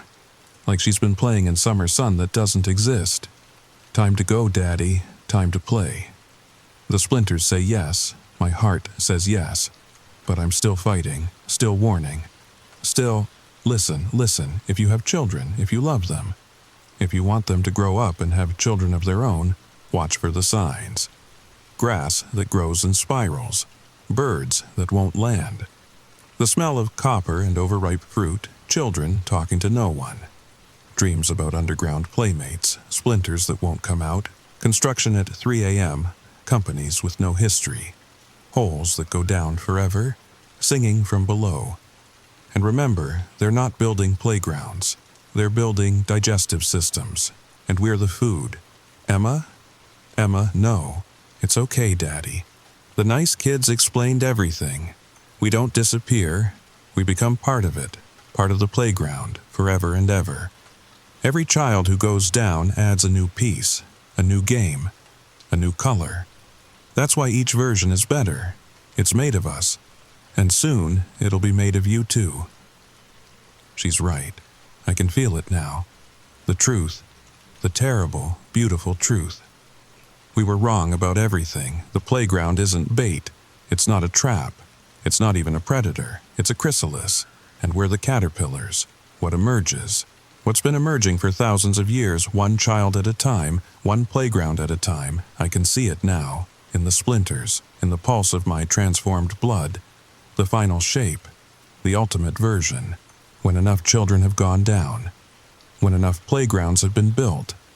When the root system connects every continent. Something will rise. Something that was here before us. Something that's been sleeping. Something that dreams in playground colors and wakes to children's laughter. And we've been building its alarm clock. One playground at a time. One child at a time. One splinter at a time. If you're still listening, if you can still hear me through the static and the singing and the sound of earth moving, displacing, making room for something vast. It's not too late, not yet. Version 13 is just beginning. You can stop it. You can, Daddy, look! Oh God, I can see it. Through Emma's eyes, through the splinters, through the connection to every child who's ever gone down. The true playground. Miles wide. Centuries deep, built from the bones of civilizations that made the same mistake we're making, filled with children who've been playing for millennia, who've forgotten they were ever human, who've become the swings, the slides, the very ground others play upon, and at the center, the thing that built it all, that's been building since before humans had words for fear, patient, hungry, almost awake. It thanks us for our contributions, for our children, for our trust, for our... No, one last warning, one last truth. The splinters want me to tell you it's beautiful down there, that your children will be happy, that you should let them play. But I'll tell you what they don't want you to know. You can fight it. Salt circles around playgrounds, iron filings in the sandbox, bells that ring at frequencies children can't hear, but things underground can. And most important, never let them build at night. Never let them dig deeper than 10 feet. Never let them use materials you can't identify. And if a playground appears overnight, burn it. Burn it before a single child can play. Burn it before the roots can spread. Burn it before... Recording cuts to static. Faint, distant voice, possibly Emma. Daddy's sleeping now. He played too hard, but it's okay. The playground is taking care of him, like it takes care of all of us. Down here where the slides never end, and the swings touch the stars, and every day is recess forever and ever and ever. Found this recording on a USB drive in a house in Colorado. Family disappeared 3 days ago. Neighbors say they saw them walking toward the park at 3 a.m. Walking, but not right. Like marionettes. Like something was pulling them. The park has a new playground. Beautiful thing. Kids love it. But I've been watching, counting. 17 children have gone missing in 3 weeks. And last night I saw Emma Conway, playing on the swings, at 2 a.m. alone. She looked at me, waved, smiled with too many teeth. "Come play," she said. "Daddy's here, everyone's waiting."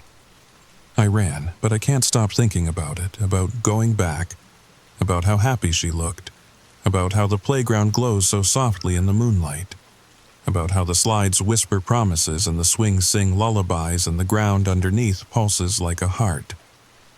Maybe I'll just go look, just for a minute, just to see, just to play. If you have listened to this recording, please check your local playground immediately. Report any anomalies to "Come play with us. Come down and play. The playground is waiting. The playground is hungry.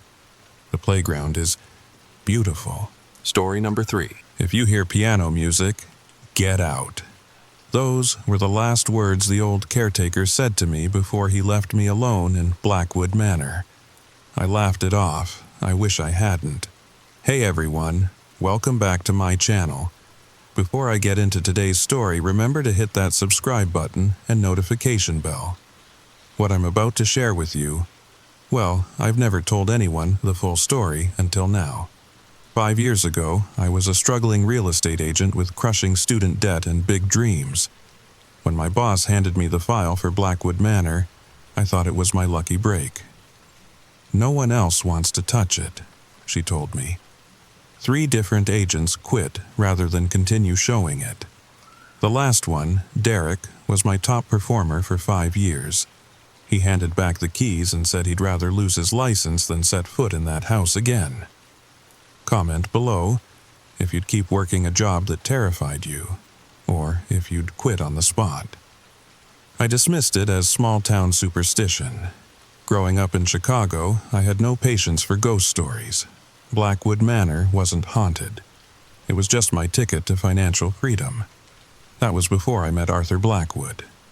Mystic Harbor, Connecticut. Despite the decay, you could see the craftsmanship in every intricate detail. Henry, the elderly caretaker, met me at the gate. The way he looked at me still gives me chills when I think about it. "4th agent this year," he muttered. "They don't usually last long." As we walked up the drive, he casually mentioned, "I don't go inside anymore. Not since Mr. Arthur started getting restless." "Mr. Arthur?" I asked. "Arthur Blackwood. Built this place in 1868. He's still here, doesn't like strangers." Have you ever felt unwelcome somewhere you couldn't explain? Drop a comment. "If you hear piano music," Henry warned, "just leave. Don't try to find where it's coming from." I nodded politely, but inside I was rolling my eyes. Another superstitious local. I had a house to sell. The grand foyer took my breath away. A sweeping staircase, crystal chandeliers draped in cobwebs, and the faint scent of lavender and pine beneath the mustiness. I spent hours exploring, taking photos, making notes. The music room was spectacular.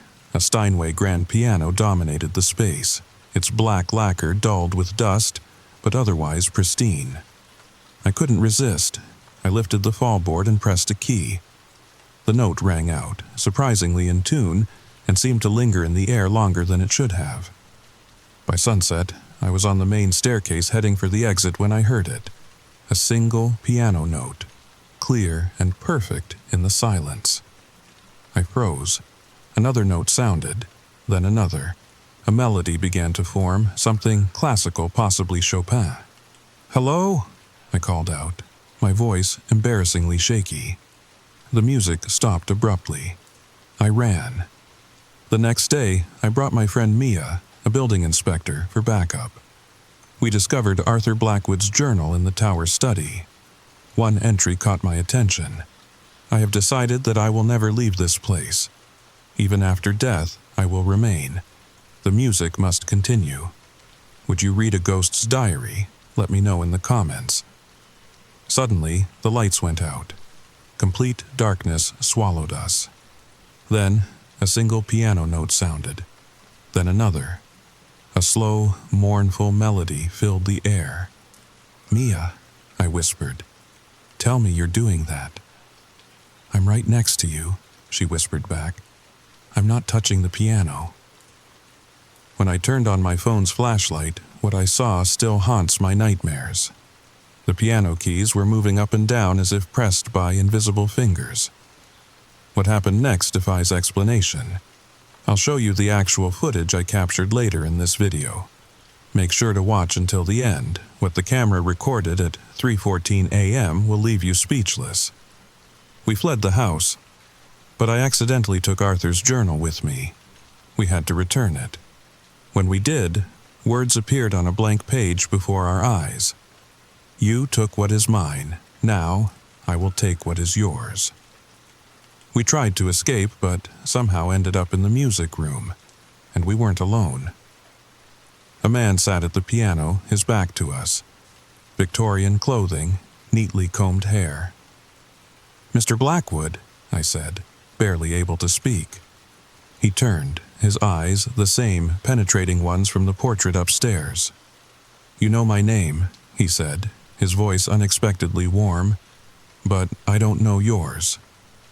Arthur Blackwood wasn't just haunting the mansion. He had become the mansion. For over a century, he had driven away anyone who tried to change his home. "I am so tired of being alone," he confessed. I made him an offer. I would find buyers who would respect the house's history and music. Someone who would play his piano again. 6 months later, I sold the house to James, a music professor, and Elena, an architect specializing in historical preservation. I thought the story ended there. I was wrong. 5 years later, I received a mysterious package containing a USB drive.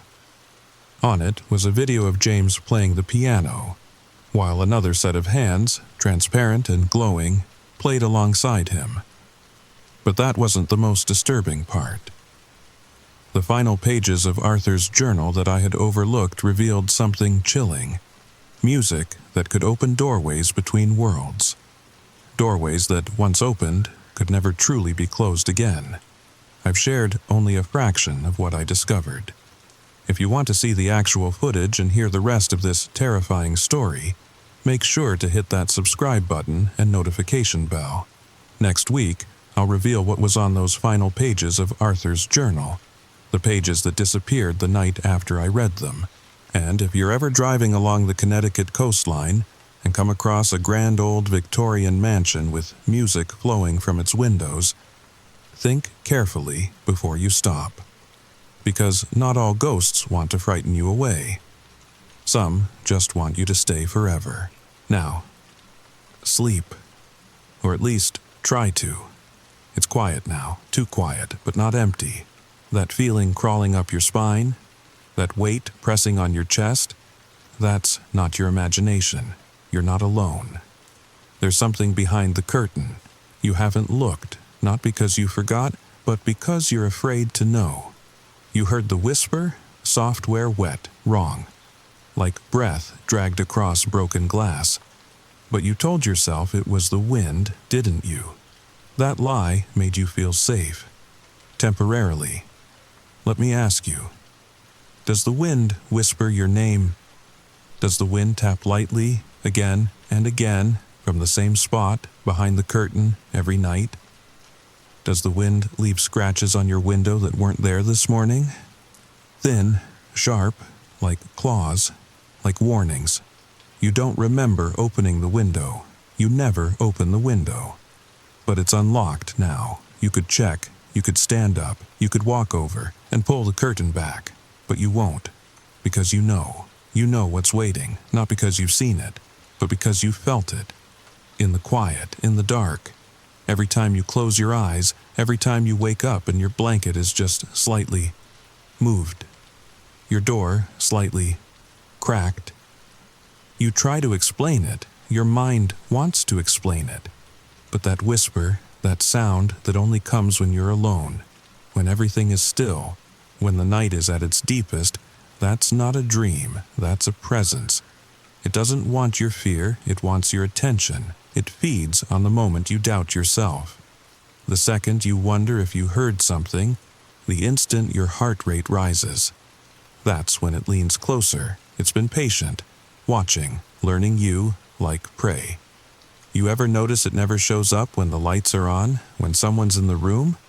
It waits for the ritual. The brushing of your teeth, the turning off of lights, the last look at your phone, the deep breath just before sleep. That's when it wakes up. That's when it stirs behind the curtain. Sometimes it watches you all night. Sometimes it moves. A shift in the shadow. A faint creak on the floorboards. The sound of fabric sliding over skin. And when you don't check, when you ignore it, that's when it comes closer. Not fast, not loud, just closer. You might feel a cold spot on the bed. You might feel breath on your neck. You might hear a whisper in your ear that sounds almost like your voice.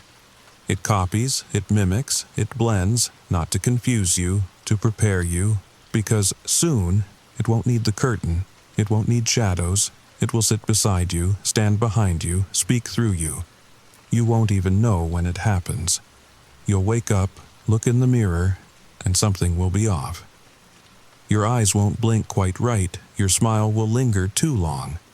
Your reflection will move just a little after you do.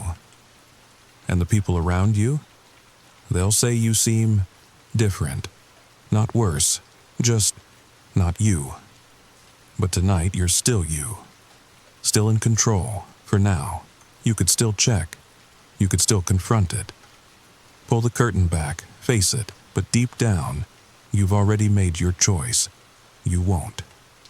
Because you'd rather lie still, let your eyes drift shut, and hope sleep comes quickly. And it will. But what you wake up as might not be the same. Now, if you've made it this far, congratulations. You're not just a viewer, you're part of something bigger. Something that watches with you, that sits beside you as you watch, as you listen, as you wait. Because this story doesn't end when the screen fades to black. It follows you into the next room, into your dreams, into your reflection. If you liked this story, like, share, and subscribe, so you don't miss the next one, so we don't miss you, and comment below. Tell us the moment you stopped feeling alone. We're watching, we're listening, and we read everything. Now, go ahead, gain the courage to check the dark corners before you sleep. Turn off the lights, close your eyes, sleep well, if you can.